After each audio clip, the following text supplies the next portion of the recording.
Apocalipse capítulo 2, versículo 8 em diante diz: ao anjo da igreja em Esmirna escreve: essas coisas diz o primeiro e o último, que esteve morto e tornou a viver. Conheço a tua tribulação, a tua pobreza, mas tu és rico, e a blasfêmia dos que a si mesmos se declaram judeus e não são, sendo antes sinagoga de Satanás. Não temas as coisas que tens de sofrer. Eis que o diabo está para lançar em prisão alguns dentre vós, para serdes postos à prova, e tereis tribulação de 10 dias. Sê fiel até a morte, e dar-te-ei a coroa da vida. Vamos ler esse pedaço juntos? Sê fiel até a morte, e dar-te-ei a coroa da vida. Quem tem ouvidos, ouça o que o Espírito diz às igrejas. O vencedor de nenhum modo sofrerá dano da segunda morte. Uma das grandes mensagens do livro do Apocalipse é, abre aspas, existe um trono e alguém assentado nele, fecha aspas. Para mostrar para aquela igreja sofredora, para as igrejas da Ásia Menor e até mesmo para nós hoje, que por mais que pensemos que existe um homem ou uma mulher governando essa nação, ou a nossa cidade, ou as nossas vidas, ou o mundo, Deus continua sentado no trono, e Ele que determina toda a história, amém? Depois nós começamos a navegar e mergulhar nas cartas ao Apocalipse. A partir do capítulo 2, João ali, por intermédio da inspiração do Espírito Santo de Deus, ele envia as cartas às 7 igrejas da Ásia Menor, hoje a atual Turquia. Nós começamos analisando a primeira carta, a carta a Éfeso, a cidade de Éfeso, a igreja na cidade de Éfeso. E ali nos primeiros versículos do capítulo 2, nós vimos como Deus e Jesus Cristo vêm no meio da igreja sondando. Diz que Jesus Cristo estava a passear no meio da igreja. É como se Jesus Cristo estivesse passando aqui entre nós, sondando os nossos corações. E a gente sabe que só Jesus Cristo sabe o que passa por trás na nossa história. Saiba disso. Quem sabe você que nunca ouviu falar de Jesus Cristo, ou ouviu falar de Jesus Cristo como se fosse um conceito, uma ideia. Jesus Cristo é o único que conhece você melhor do que você mesmo. E Jesus Cristo faz uma sondagem na igreja de Éfeso, e ali ele começa a falar: eu conheço o teu labor, conheço a tua perseverança, mas eu tenho algo contra ti, que abandonaste o primeiro amor. E por aquela ocasião nós somos ministrados em como nós temos o nosso coração se esfriando com o passar do tempo. É assim mesmo, a nossa experiência não é essa? Em todas as relações, às vezes você tem amizades tão fortes, e vamos se passando o tempo, as coisas vão se esfriando. O ser humano é assim. Nós vamos deixando as coisas, vão se desligando e vamos se desapegando de coisas que nós gostamos, e nós pensamos: pô, aquela amizade era tão boa. Assim é com Deus também. Nós nos rendemos a Jesus Cristo, nosso coração arde por Ele. A palavra do Senhor tem um significado singular, ímpar nas nossas vidas quando a ouvimos, e depois vai passando o tempo e as coisas vão se perdendo. E ali nós tivemos a oportunidade de sermos encorajados por Jesus Cristo: volta ao teu primeiro amor, lembra-te de onde caíste, arrepende-te e volta às primeiras práticas. Hoje nós vamos mergulhar na segunda carta, a segunda igreja de Apocalipse, na cidade de Esmirna, a cidade de Esmirna. Mas antes de entendermos o contexto histórico dessa carta e entendermos algumas lições, a primeira pergunta que eu tenho para fazer para você é, aqui na tela: até onde vai a sua lealdade? Algumas pessoas podem me criticar e falar assim: você devia ter colocado a nossa lealdade. Não, eu quero ser bem pessoal. Até onde vai a sua lealdade? Eu quero que você faça essa pergunta a si mesmo. Eu vou fazer essa pergunta para mim. Cada um vai fazer essa pergunta para si. Até onde vai a nossa lealdade? Sabe que muitas vezes ser leal quando as coisas estão bem é muito fácil, não é mesmo? E hoje nós vamos falar sobre esse tema, lealdade. Até onde vai a minha e a sua lealdade? Primeiro versículo que nós lemos aqui no versículo 8: ao anjo da igreja em Esmirna escreve. Quando o apóstolo João levava essas cartas, entregou essas cartas para aquelas igrejas, não haviam apenas 7 igrejas, nós já discutimos isso, haviam muito mais igrejas, mas Jesus escolheu 7 igrejas, que seriam lições atemporais. Por isso, e quando nós ouvimos as lições de hoje, da carta à igreja em Esmirna, eu quero que você também assimile essas lições para você, para mim e para você, para a igreja, e não só a igreja presbiteriana central, mas a igreja de Jesus Cristo nos dias de hoje. Essa é uma carta para mim e para você, uma carta de vitória, uma carta de amor do noivo para a noiva. É Jesus escrevendo a Esmirna. Esmirna é uma cidade, eu vou colocar um mapa aqui, na atual Turquia, ali no Mar Egeu. Próximo slide, por favor. Ali no Mar Egeu, Esmirna, hoje a cidade se chama Izmir.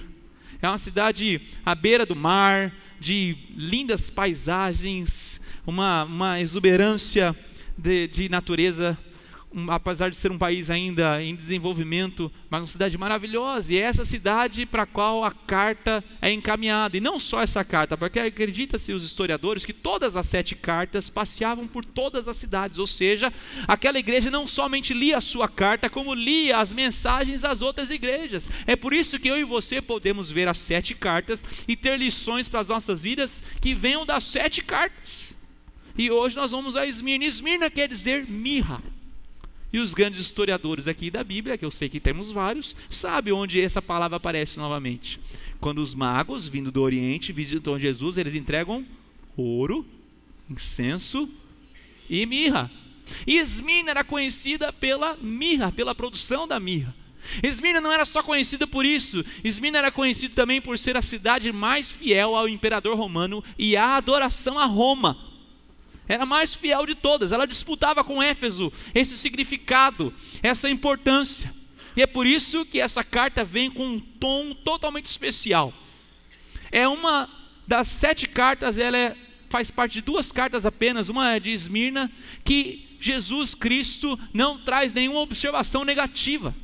Lembra de Éfeso, quando ele falou: conheço a tua luta, o teu labor, a tua perseverança, mas tenho algo contra ti. Nessa carta você não vê isso. Você leu ela comigo agora há pouco. Pelo contrário, Jesus coloca situações que eles estão vivendo e fala: não temas, ser fiel, eu vou te dar a coroa da vida. Em nenhum momento ele fala: mas faça isso diferente, mas troque por isso. Mas convenhamos, Esmirna não é a igreja da moda, não é a igreja de grife. Eu, se fosse escolher uma igreja, eu acho isso totalmente errado, escolher igreja, mas vamos usar essa ilustração aqui, só para que você entenda. Se eu fosse escolher igreja, não escolheria uma igreja que passa por tribulação, por luta, por perseguição, pobreza, escassez, não.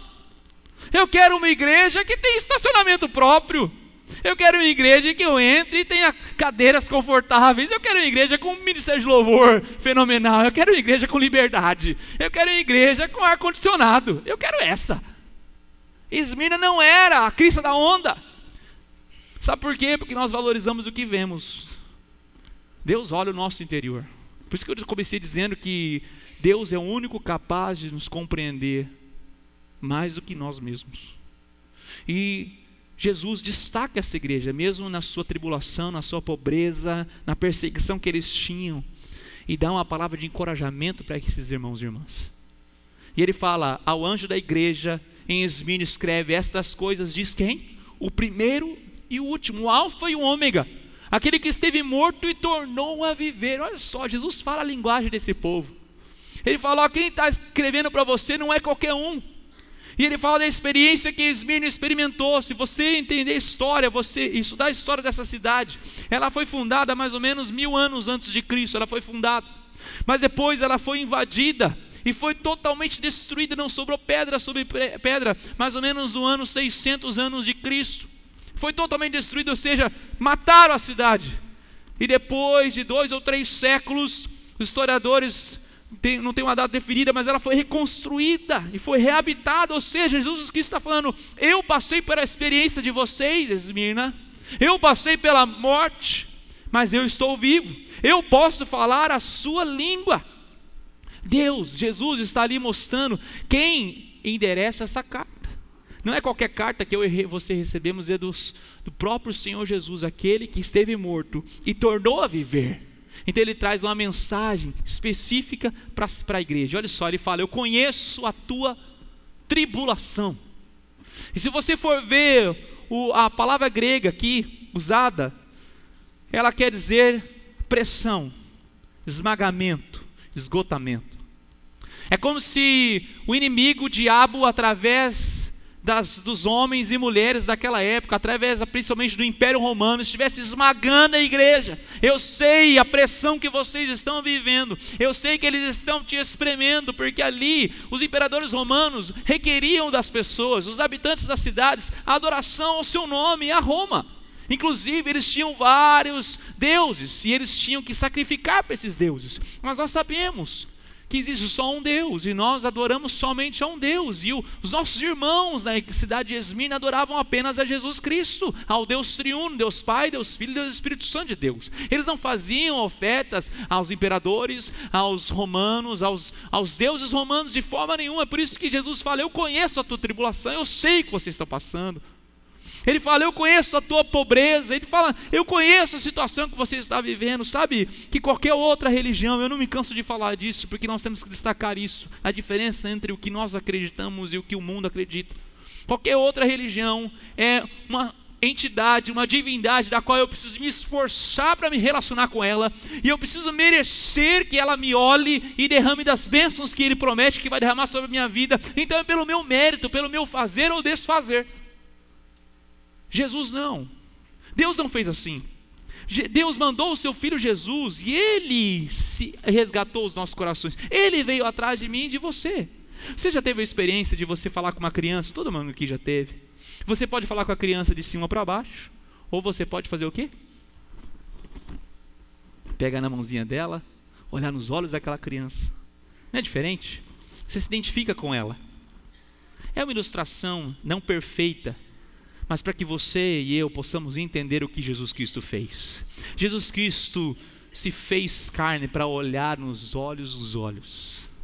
Ele se fez carne para falar o seguinte: eu conheço a situação que você passa.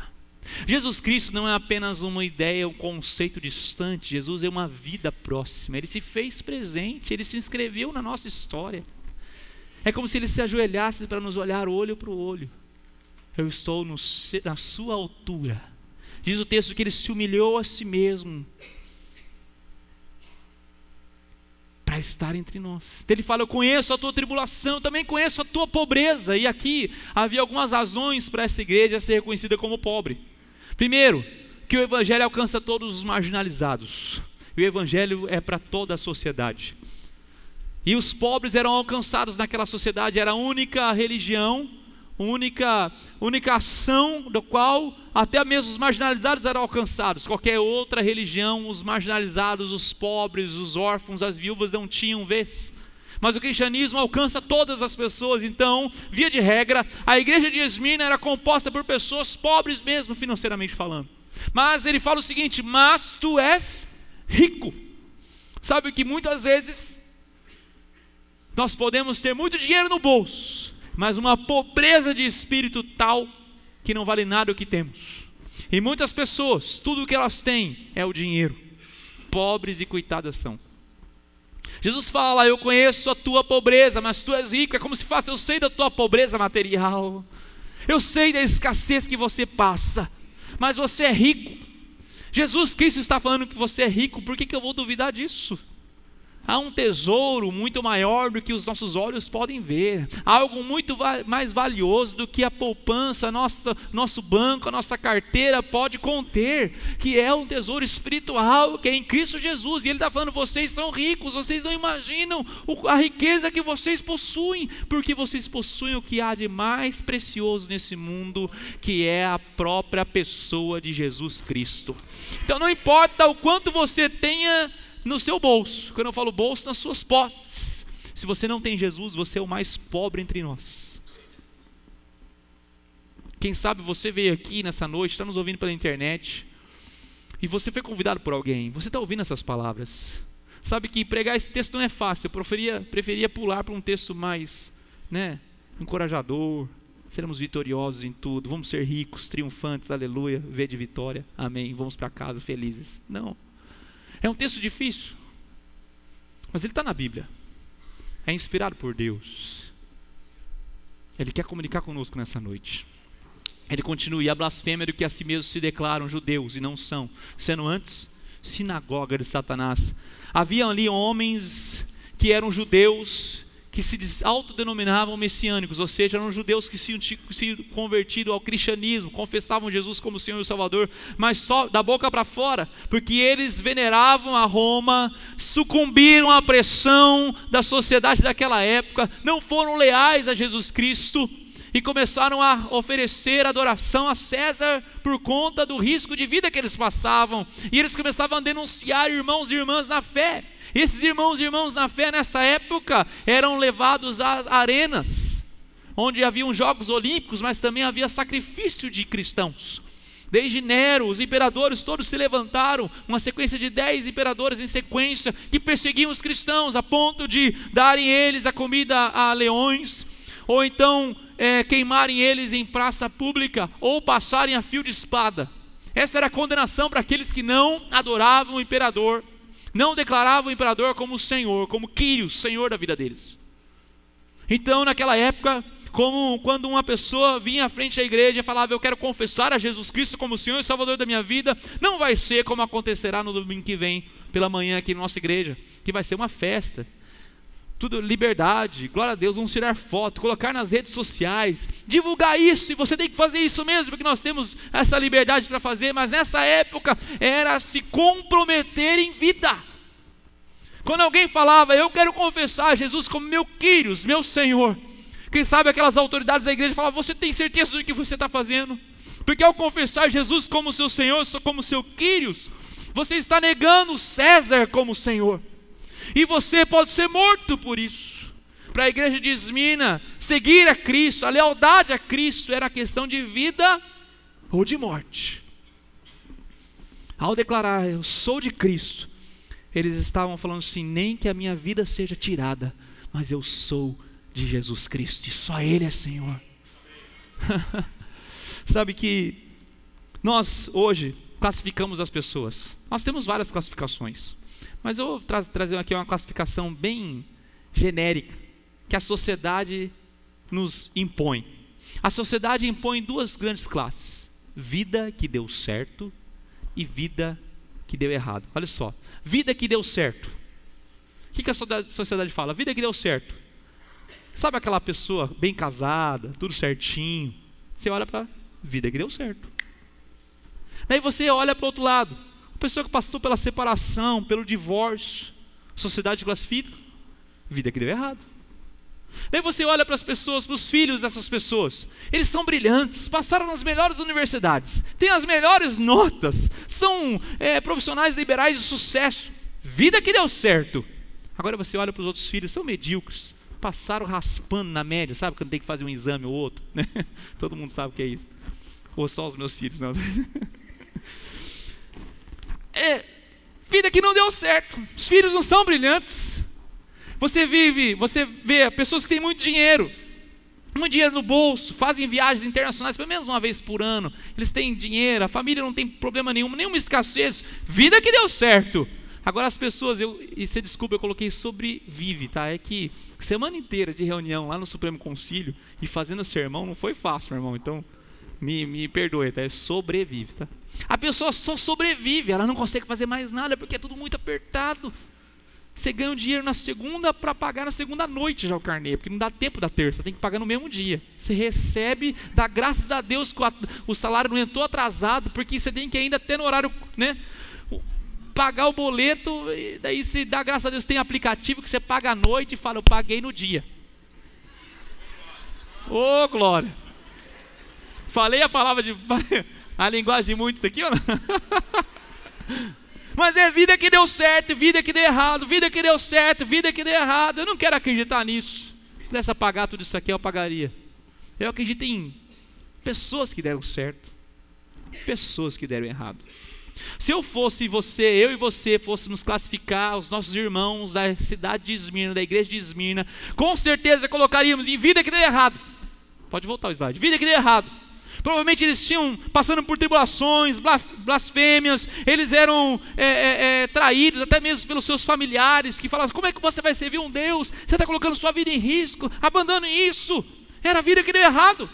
Mas Jesus Cristo não vem com essa classificação, Ele fala pelo contrário: olha, não temas, ser fiel até a morte, vou te dar a coroa da vida.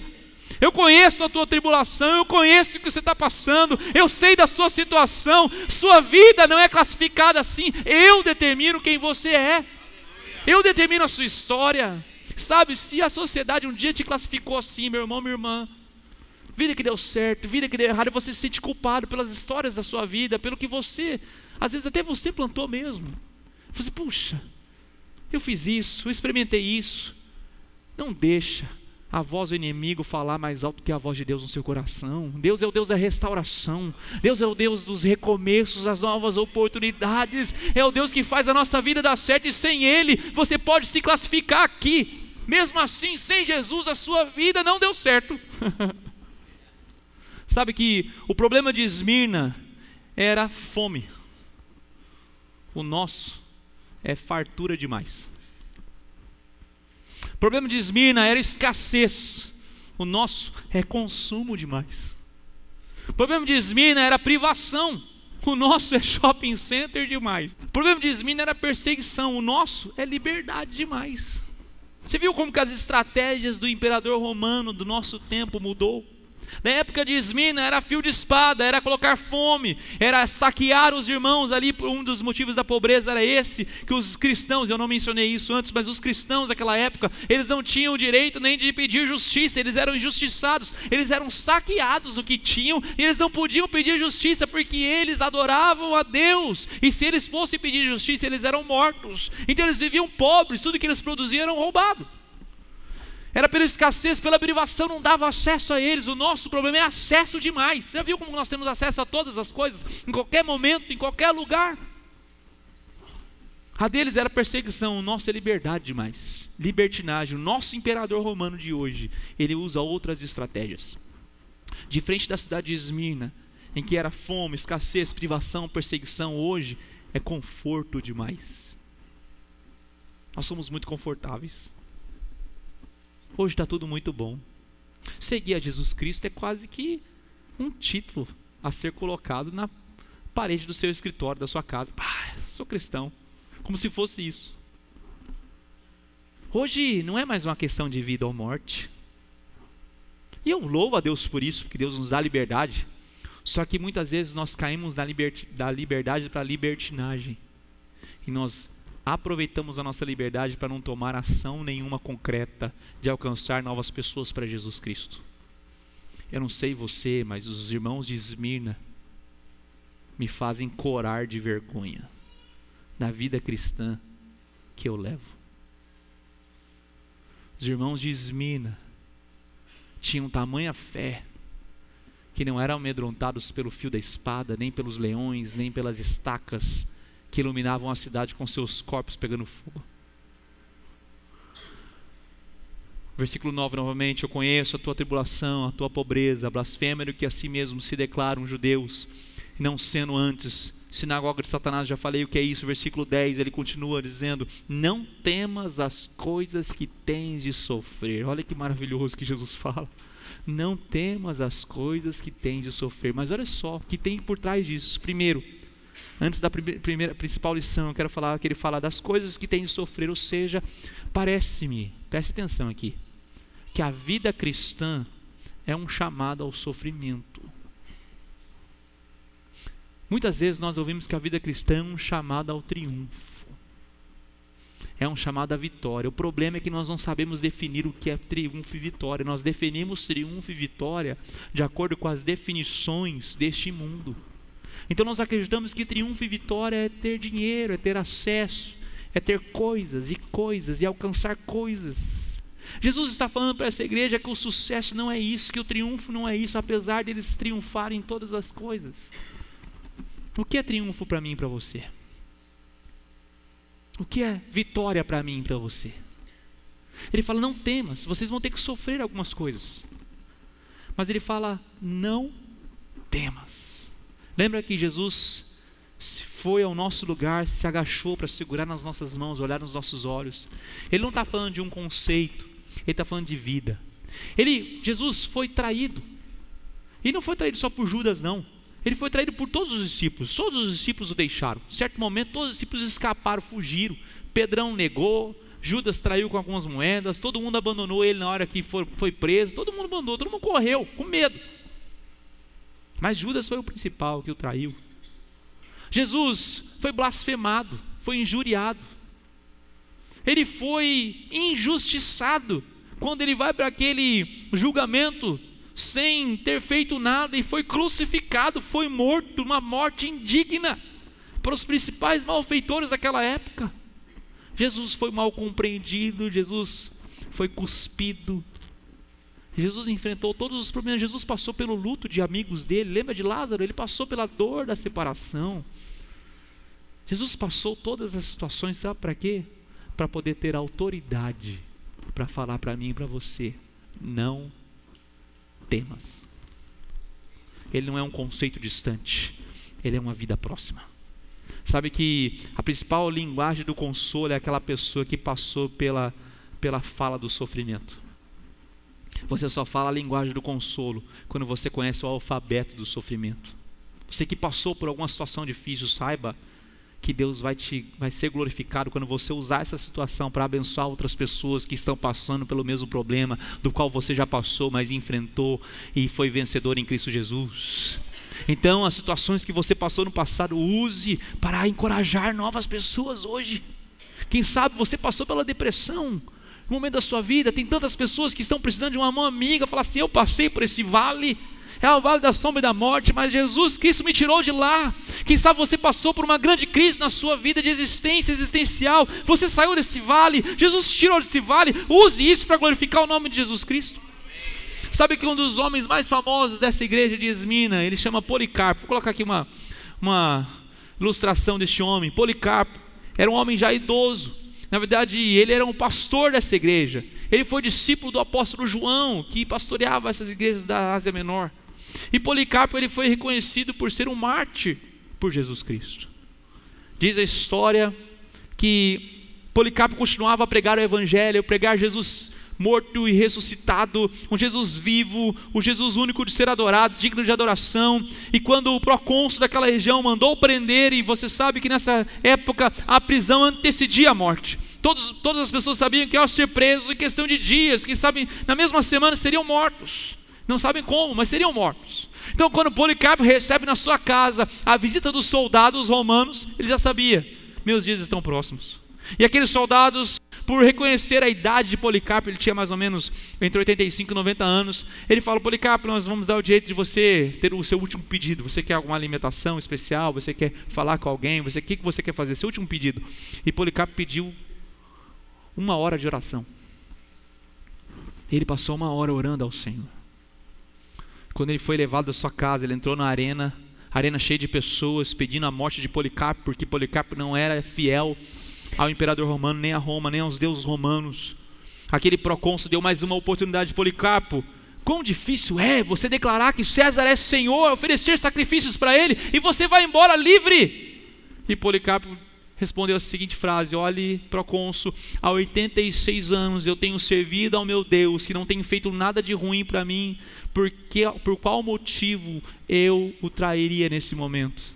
E ele continua: o que está para se fazer, faça-o logo. Então Policarpo foi queimado vivo na presença daquelas pessoas.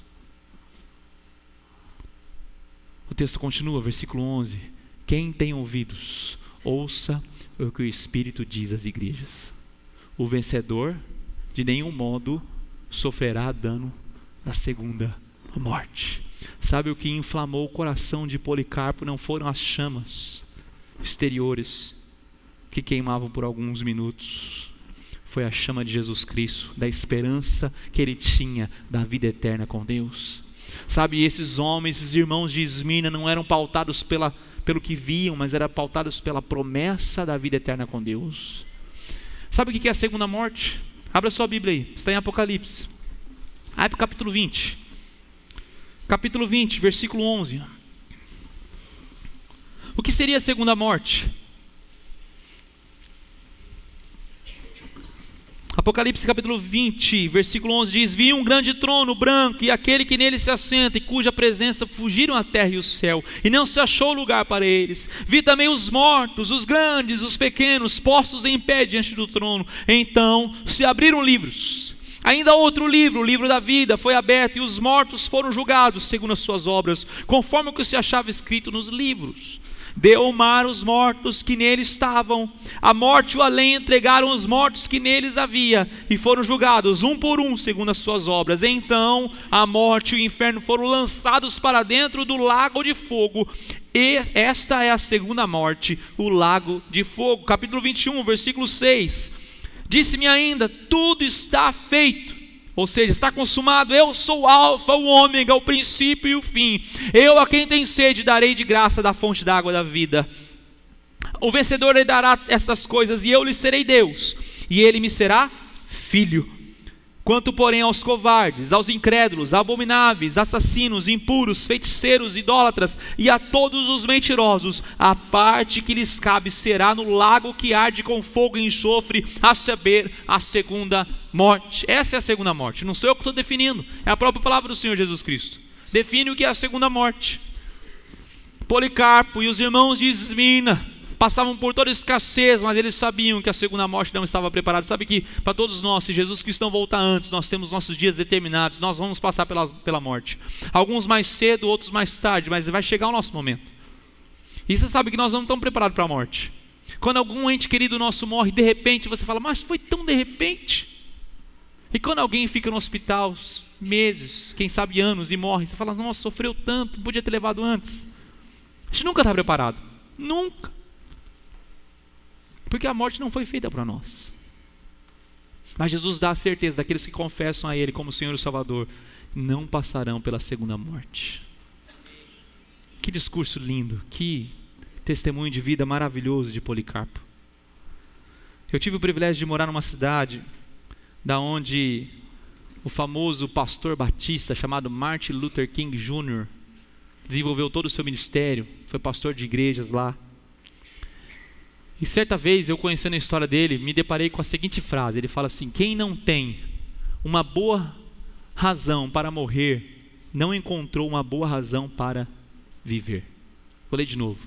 Quem não encontrou uma boa razão para morrer, não encontrou uma boa razão para viver. Ouça as palavras de Martin Luther King. Ele fala o seguinte: eu não sei o que acontecerá agora. Teremos tempos difíceis pela frente, mas isso não é importante para mim, pois eu estive no topo da montanha. Como todo mundo, eu gostaria de viver uma longa vida. Longevidade tem o seu valor, mas eu não me importo mais com isso. Eu apenas quero fazer a vontade de Deus agora. Ele me permitiu subir ao topo da montanha. Eu olhei e vi a terra prometida. Eu não posso entrar com vocês lá, mas quero que vocês saibam que nós, como um povo, entraremos na terra prometida. E assim eu estou feliz hoje, porque eu não me importo mais. Hoje, presta atenção, hoje eu não temo o amanhã, não temo mais nenhum homem, pois meus olhos viram a glória da vinda do Senhor. Meus olhos viram a glória da vinda do Senhor.